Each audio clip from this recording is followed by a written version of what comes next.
What is your name? My name is Belemir, Where do you come from? from Turkey. And how old are you? I'm 24. And can you tell us a few things about the city you grew up in, your home and your family? I had to move from somewhere to another place all the time. The first city was Eskişehir, and it was just that childhood that I don't remember that much memory about it. Then after my mother got married and we went to one of the coast part, which is totally different than Anatolian part because everybody was so free and they were so modernized, and we can say they were much more westernized. Then after for my high school time, I went to Izmir, which is one of the biggest city in Turkey, and I was in dorm till my university time. How was school or your studies there? I was studying political science and international relations. Actually, that's why I'm here, because in my third year, my university decided to me not continue that university because of some political actions. That's why I was looking for another place to come. And in Turkey, it is so hard. If you have any punishment paper from my university, you cannot find easily another university to continue. And I decided to go somewhere, and that's why I'm here. Actually, it was not violent action, but as you know, maybe as you know, in 2013 we have huge demonstration in Gezi Park, and after that all of the non-violent demonstrations continue in universities, in public spaces. And during Gezi Park protest, one of the child died by police gun, police shooting, and I just lied down in front of our dean, and it was like a pretend to be died as that child, and they just took me from there and they just brought me to the dean office, and they told me that I'm not allowed to do it. But as political scientist or as student of political science or international relations, how can you just disconnect from your society or this kind of issues? What images or impressions did you have of Hungary before you migrated here? I haven't thought that it was in that worst situation, because it was one of the European countries, and if you look at from another third world countries, Europe is one of the best options that you can do. It is liberal, it is equal, everything is great. But then after I came here, I don't think that these things are happening. I didn't have any fear because I knew that I could do it, and in a way I managed it. But hopes were a lot, and even the first day all of them just broke down in airport, because when I used the bus, there was a guy who was holding a chicken, and a live chicken, and I was shocked because it is so common thing in Turkey, and I escaped basically one of those mentalities that when I came here I saw the same things, and it was like, why I'm here? Why Hungary?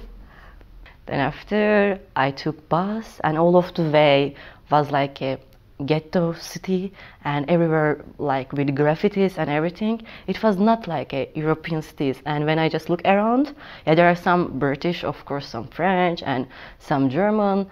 When you look at them, they're very good looking person. But if when I just realized the Hungarian speaking people, they were not that, how to say it, I don't want to discriminate, but it was not that qualitative. How do you feel about your new home? I don't know, I don't feel here as my home. It is one of the problem, I think, because yeah, I got used to living here, but it is not an integration, it is not an adaptation. I know that it is good opportunity, that's why I just try to get some benefits from here. What kind of difficulties and challenges did you encounter when you came here? It was huge actually, because I was looking a flat for 17 days, and I was staying with couchsurfing, the person that I don't know, the person that she or he doesn't know about me anything. And yeah, it was 2016, and during 2016 year, in Turkey there were so many terrorist attacks, terrorist bomb, and when I called any landlord to say, hello, I'm coming from Turkey, I wanna just take your home as tenant, they were just saying, no Turkish, only European, only Hungarian, If you're not European, we cannot take you. And sometimes the phone call was just hanged up. Nem Turk. Okay. How did you deal with the paperwork and bureaucracy on your own then? Actually, it was quite weird and strange because in immigration office, most of the people doesn't know English. And it is one of the, I think, challenging issue that they work for immigration, but they don't know English. And how we can just as immigrants, how we can just manage to learn Hungarian language, which is difficult in 1 week. It is impossible. And when I just try to explain myself and my thing, it was so hard to communicate with them. And I used my phone with Google Translate, and I showed them, they just showed me. In a way, we figured it out, but it was like, I don't know, 1.5 months. I went there, come back to home. I went there, come back to home. And in everyday life, like going to the shops, is it difficult? It is not difficult because everything is written. You just saw it, you take and you go for paying. If you don't communicate with them, it is totally okay. You can handle it yourself. But if anything happen as problems, the person who comes doesn't understand you what is problem, and sometimes they threat as I'm a thief and I'm trying to steal something.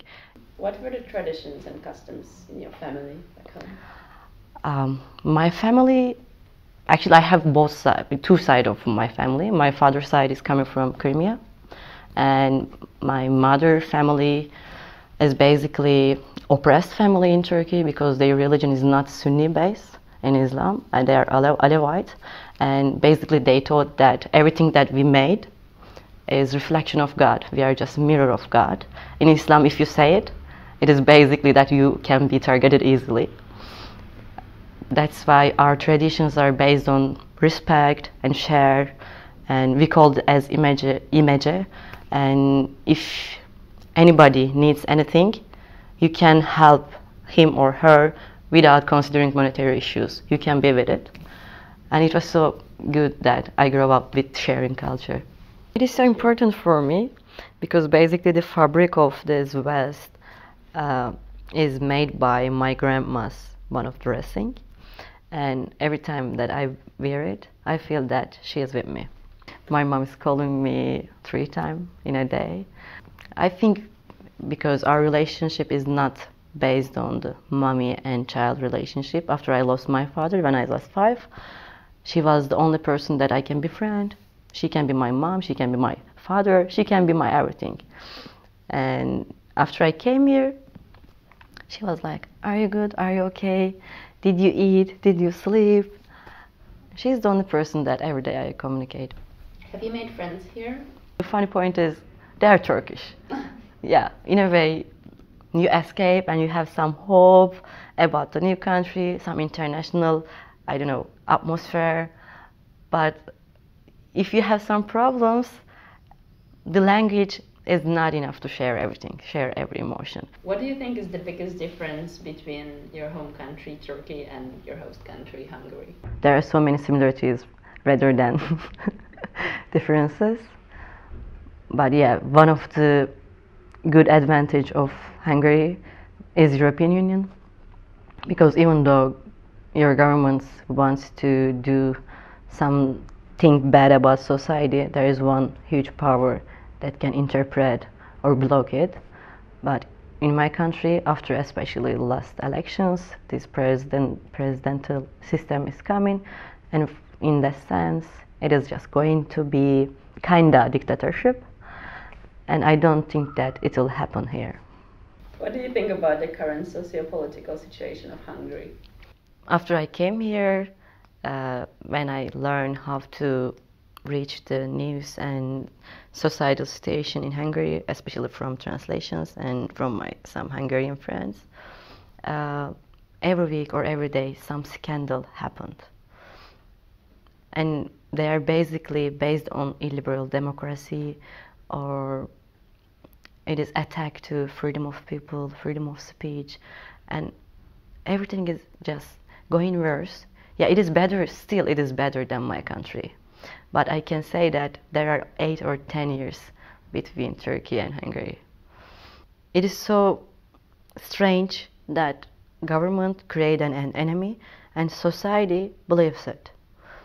I don't know what is the motivation point of society, because it is so obvious that it is not like this, and people, they focus on the thing that government said. Maybe it is because of the 90% of the media is governed by government, but I don't know, it is so, because there are so many different worlds, there are so many good things that people can observe here, because they have possibilities, they have opportunities to meet, see other people. The most important issues for society is journalism, and if it is going to be like this, there won't be any journalism, and it is one of the human rights violation actually, because people have a right to get information, right information. People have a right to associate with them. If I can manage it, I want to be academics in universities. It doesn't matter which university it is, but I want to do something related with students, because I know that students actually need more than a society, and student is a part of young generation, and if I can create any difference on them, I know that society should have a chance to change themselves. Would you like to stay here for a long time? I don't like to stay here, but I don't think that I'm gonna change. And maybe for my PhD time I can be here, but I'm sure that in one day I'm gonna go back to my country.